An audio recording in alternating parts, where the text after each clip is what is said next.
Welcome to the MMA Experience. I'm Mike Straka on the UFC on Fox red carpet. It is the UFC's coming out party on network television, and what a big night it is. We're going to speak with all the celebrities and all the MMA luminaries. Check this out. You know, it's awesome. I mean, there were some attempts before by other organizations, but nobody really nailed a major station like Fox. And I think that's going to do really good for mixed martial arts. Also, like the 24/7s, how you call them here, that they have also, that they follow the fighter. I saw it on Fuel, actually, and I think it's great because then the people at home can see what really goes into that, into becoming a champion, and that they're not just guys in a cage, because there's a lot of people still have that view, and now they realize, wait a minute, the guy's a family guy. You know, they're actually smart people. A milestone here in Anaheim at the Honda Center, and you guys are the original gangsters, OGs, Punkass and Skrape of Tap Out fame, and you know, what's it mean to you guys to see UFC all grown up? Well, you know, I mean, we're just excited because we were just talking about how, you know, there's milestones in the business, and you know, first being at our first UFC, then we talk about UFC 40, which I felt like it was one, like, kind of a milestone because it was just the biggest fight we'd ever been to. Yeah, Tito versus Chuck, right? Tito versus Chuck, and it was just, you know, sold out, the loudest arena I've ever heard, and it was a great fight. And then, you know, UFC 100, which was huge, and then Toronto, and it just seems like now they're getting faster. It's like a snowball effect, like it's just moving faster and just more big things happening, which is great, and it's great for the sport, great for us. Tap Out's a big part of it, and we're excited. I think that pretty much says it all. So okay, I summed it up with one response. Perfect. Yeah, it's like growing up. UFC is all grown up now, and how does it make you feel? It feels great for us. It's the opportunity to be able to perform on bigger range of audience, and that's what we want. You know, we want to be like an American football player, hockey player, baseball player, and that's the big spot right there. Do you think that Junior Dos Santos and Cain Velasquez have any extra pressure, or do you think it's just another day in the office for them? I would see it as a martial artist. You have to see it as another day in the office. Of course, if you stop to look at it in a different perspective, it's a different thing. But it's the same octagon, the same rule. The opponent is different, so it's the same game they used to do. So it should be the same for them. But it's going to be a show that everyone will be able to enjoy, because that's a fight that everyone wants to see. Now, another fight that everyone wants to see is you versus Nick Diaz. And, you know, Dana White was saying after the press conference he's never seen you so upset. And how upset were you, and what was that night like for you? Well, it's not that I'm upset, it's especially that there's a lot of lack of respect and of a sport for me. I have a line of conduct that and I have something that I stand for. You know, I cannot insult my opponent, and I cannot cross the line, because I want to be a role model for people. So I stand for something bigger than only myself. I stand for something that I want to be a role model, and it's important for me. I stay behind the line and always respect my opponent. The only way I can get a little bit of redemption is get into a fight with him, and that's what's going to happen. So I beg Dana White, beg UFC to let me fight him. And after his fight with BJ Penn, I truly believe he deserved it. And before, I had some doubt, but now he performed very well, and he deserves a title shot, and he's the best guy right now. I want to fight the best. He's the man I want to fight. He's a guy that everyone wants to see me fight, so let's do it. Alistair Overeem, and Alistair, you've come from, you know, the sport when it was a long time ago, and you had this journey from kickboxing to MMA, to Japan to Pride, and here you are in the UFC finally, and you're home, and you couldn't have come at a bigger moment for UFC. Timing-wise, it all seems to fit. It wasn't planned this way, but I'm happy it turned out this way. And you have a fight with one of the biggest draws in UFC history, in Brock Lesnar, and also a guy as big as you. And it's weird to see a guy fighting you who is your size these days, because you haven't really faced somebody as big as he, and especially with his wrestling. Does he pose any different challenges that you haven't seen before in your career? Well, Brock definitely is a strong and big opponent. He's a very dangerous guy. He's got the wrestling, but I got the striking. I'm the best striker in the world. I have the belts to back it up, and it's going to be fireworks December 30th. John Jones, a guy that's no stranger to the mainstream, Jay Leno and all of those big TV shows that you're doing. But here we are on Fox, which has got to be a great night for you. Yeah, man, it's an awesome night, man. We're here on Fox at the red carpet, you know, celebrities everywhere, and man, it's pretty crazy. Now, you come from a very humble background. You have two tremendous athletes as brothers, and your father's a minister, but your career has just skyrocketed in the last 2 years, probably quicker than anybody else's career in the history of the UFC. How do you keep grounded? You know, just to stay in the gym, really. That keeps me grounded. Stay surrounding yourself with people who are constantly better than you. You know, there's a quote that I love, and it says, if you're the most successful, the most ambitious, with all your friends, you know, you need to find new friends. So I just keep myself humble by constantly being around great people, great individuals, and they keep me on the prowl. I heard somebody describe you this afternoon as a bigger Anderson Silva, which is a tremendous compliment for coming from a guy that everybody considers the pound-for-pound best fighter in the world. Do you see any challenges that Lyoto Machida could pose to you that you wouldn't be able to figure out? No, you know, I'm here to fight the best fighters in the world, and I feel as if Lyoto's definitely one of the best fighters in the world, and you know, I don't really look at Lyoto's challenges as a real problem. You know, I look at him as a challenge, something to rise up to. Host of Best of Pride is Kenda Perez, and Kenda, you look beautiful tonight. First of all, I'm going to ask a Hollywood question since we are in California. What are you wearing? I'm wearing Herb Leger. Very nice. Yeah, thank you. It's weird being at an MMA event and asking you what you're wearing, but I feel like it's appropriate because we're on a red carpet, which is pretty cool in and of itself, isn't it? It is. I would never, ever, ever have thought that there would be a red carpet at a UFC event. That just goes to show you how big UFC is getting. All these celebrities, it's fucking awesome. You know, that's okay. And you know, it's funny. I was telling John Jones that, you know, or actually Alistair Overeem, that he's arrived at the UFC at almost the perfect timing for him. You know, it's huge, huge, huge. But, you know, your show is obviously going to continue on Fox and FX. Yeah. And are you doing new shows? We just finished our second season in LA, and it's in production right now, and it's going to start airing at the beginning of January on Fuel TV now. So I'm really excited to be part of the Fox family. It's awesome. Michael Bisping and Rebecca. Michael, huge being here on Fox. I mean, you've been a fighter for long. UC MMA and all those back in Britain. But this is the big show right now. It's on Fox. You're enjoying a run on Spike, but this is so much bigger. How does it make you feel tonight? I mean, I'm just excited and proud to be a part of it. You know, I mean, obviously this isn't down to me. This is down to the hard work of the UFC, Dana White and Lorenzo and Frank Fertitta and all of their staff. But to be here, part of this today, you know, I'm very proud. You know, I mean, I've always been a fan of mixed martial arts as well as a fighter. So to see the sport gaining the recognition and finally arriving, you know, on the big stage, becoming mainstream, you know, it feels nice. How do you think you're portrayed in the sport? Do you think you're portrayed fairly? That's a good question. Probably not. Well, I don't know if I'm portrayed fairly. I mean, everything I say comes out of my mouth, so, you know, they haven't lied, but I think some of the editing sometimes doesn't help. I think sometimes things are taken out of context. You know, but am I portrayed fairly? I don't know. I mean, it depends. If you listen to what people say on the internet, then you think I was hated, but I'll be honest, my day-to-day life, people are generally very, very nice and have nice things to say to me. So I wouldn't take too much notice of the message boards. Well, I can tell you that. Do you think that he's portrayed fairly? I don't think it's portrayed fairly. The Michael I know is not the Michael that people perceive him to be. And I've trained her well, by the way. No, but I'll say the same thing. I think you're portrayed completely unfairly, and I don't know why. You know, I see Rashad Evans getting booed all the time too, and I'm not sure why he's getting booed all the time. Anyway, on to a different, a better subject. Your fight with Mayhem Miller. Yes. Does he pose any dangers to you that you haven't seen before in your career?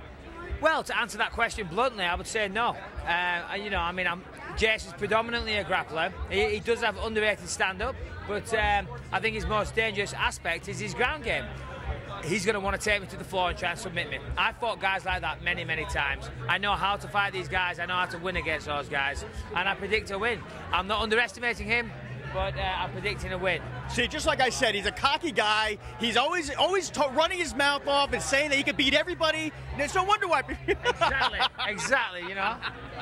Gina Carano, the star of Haywire, the Steven Soderbergh film, comes out in January. How exciting is it to not be promoting a fight for once? You're promoting a movie. It feels, it's definitely different, but it feels great. And I don't know, it's just been a blessing to even just to be here, whether it was promoting a movie or not. It's just a blessing to be here. You know, I know how grueling being a mixed martial arts fighter is, but how grueling was it when you were like doing the stunts and doing the movie scenes? Because I know that it's very difficult work. It was like very intense days, the longest days of my life, I have to say. But you didn't have to hurt anybody, and that was kind of nice. And but your adrenaline, you still got that same adrenaline rush, which was like, that's all I need. As long as I can get that fixed, then I'm cool. Do you miss doing American Gladiator? Because you were really active in that show. Honestly, I mean, I think that they should have like a little pyramid somewhere that people can tackle each other and have some fun. I mean, it was a ton of fun. I don't miss it because I've just been learning ever since then, you know, like fighting and then the movie. So, I mean, I've just been busy. Too busy to miss it maybe, but it was fun. Now, obviously, people thought you were going to fight in 2012. I'm sorry, yeah, 2011, but now they're saying maybe 2012. Do you even need to fight anymore? I can't even answer that. Like, I just, my focus right now is to get on the other side of this film, January 20th, and land. And so as soon as I can just get on the other side of that, then I'll be able to focus. But my focus has been so torn with this film, and it was just the most beautiful opportunity I could ever had. I would never have taken it back. I would never not have done that. Like, it was the coolest experience I've ever done. So. Well, you look beautiful, and so good to see you. You too. Thank you. UFC bantamweight champion Dominick Cruz, and Dominick being here at UFC on Fox on a red carpet, chilling out with the celebrities. How do you feel tonight? Right now I'm feeling kind of like honored, to be honest. I'm seeing I've seen all these guys from like all the shows that I watch on FX all the time. It's incredible. So I'm just feeling blessed, to be honest. It's awesome. You're a guy that I always describe when people say to me, who could be an actor? I always say Dominick Cruz could be an actor. Do you ever think about doing something like that? You know, I feel like when I see these guys and I see what they do and I watch them, they're the real actors. I could possibly maybe try to learn what they do, but they're unbelievable what they do. I'm a fighter right now. I'm focused on that. Who knows what the cards hold for me in the future, but I definitely wouldn't turn it down. It'd be fun to try it. Well, yeah, Gina Carano is over here, and she's going to starring in a big film called Haywire coming out in January, and I'm sure you want her to do well because it opens up more doors for guys like you. Did you see the movie Warrior, and what did you think of it if you did? You know, I did, and I saw, you know, the way the things that she did, the things that she's got coming up. It's unbelievable because it shows what MMA can still do. We got more that we can grow. We got more things that we can get into.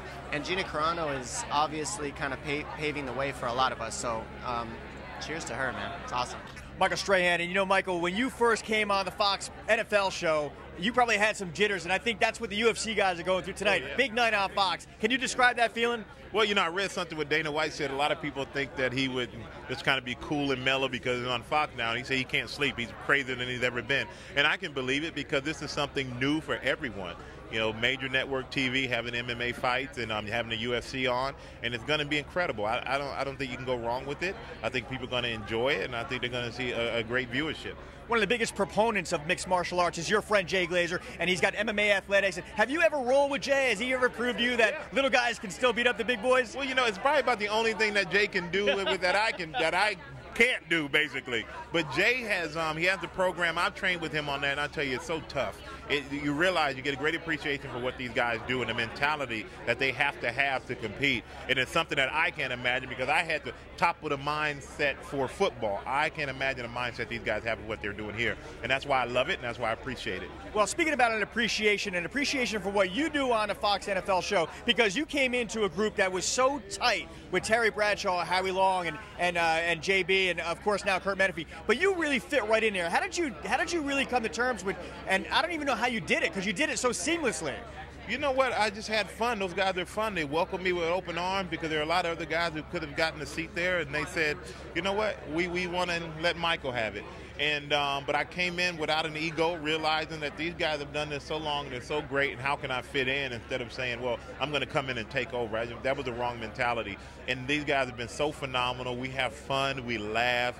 You can't. Howie texted me last week and said, you know what other job can you have where you laugh and have as much fun as we do? And he's right. There is none. And I'm so grateful that they accepted me. It's amazing that you and Tiki Barber are on the same team. All right. Oh, God. Strikeforce champion Gilbert Melendez, and George Masvidal is a guy who's got a lot of tools. He's come a long way. I think Toby Amata kind of tricked him with that reverse triangle. because I don't, I think George was a favorite to win those fights, but he's a guy, he deserves a title shot, and you're giving it to him. What do you got in store for him? You know what? I don't want to really blow the whistle on myself, but, I think I got a good game plan in store for him. Of course, I want to stay aggressive. I want to take him to deep waters and drown him, but, I want to make him fight. He's a sticker and mover. He likes to, he has straight punches. He likes to play the outside game, and he likes to win on points. I feel like a couple times he could capitalize on some damage he's done to fighters, and he hasn't gone for the finish. So I got to make him fight me, and that's when I'm my best. So I'm looking forward to it. He's a real great fighter that's underrated. Do you think that this is your last fight in Strikeforce and you're going to go into UFC? You know what? I can't confirm that, dude. That's for the deal makers to deal. And but hopefully, the goal is to be the UFC champ. The goal is to be #1 in the world. So it's inevitable. I want to be there, and of course, I want to be on the biggest stage out there because I'm looking forward to putting on some good shows for the fans. Well, here we are at the Honda Center in Anaheim. UFC on Fox. You're on a red carpet. You're wearing your Sunday best, so to speak. Is it a surreal experience right now? It really is. It's unbelievable. I mean, I was fighting for chump change, and and looking forward to the free trip to Hawaii, free trip to Japan, and now it's now it's my career. Now it's evolved, and we're on red carpets, we're prime time. This is a big sport for not just myself, a big day, not just for myself, but for the whole sport. Do you miss the times? And do you look back at your friends that you fought, like, including Josh Thompson, and think, oh man, I wish Josh was here with me right now?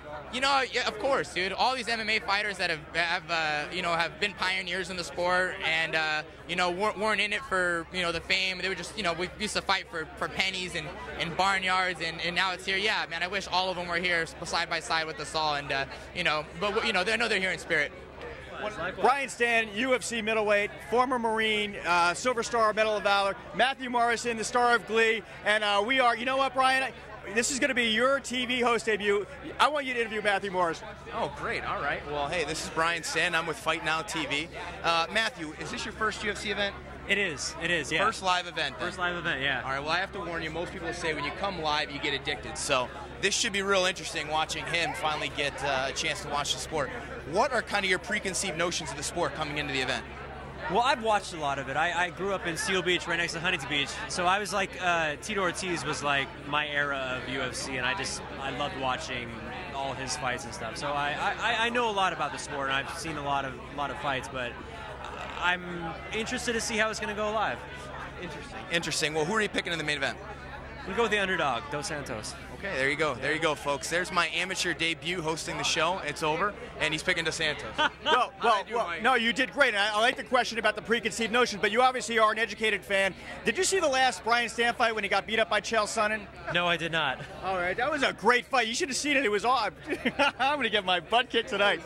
I just want to, first of all, your show has gone from like nowhere to the biggest show on television, just like your sport has gone from nowhere to being the biggest sport in the world. But what has been your journey through the Glee sort of trajectory?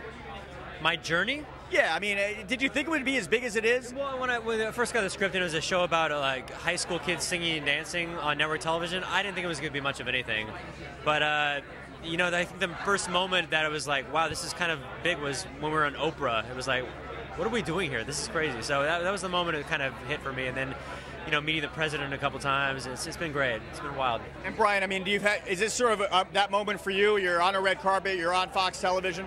Yeah, I mean, this is obviously the pinnacle of the sport thus far.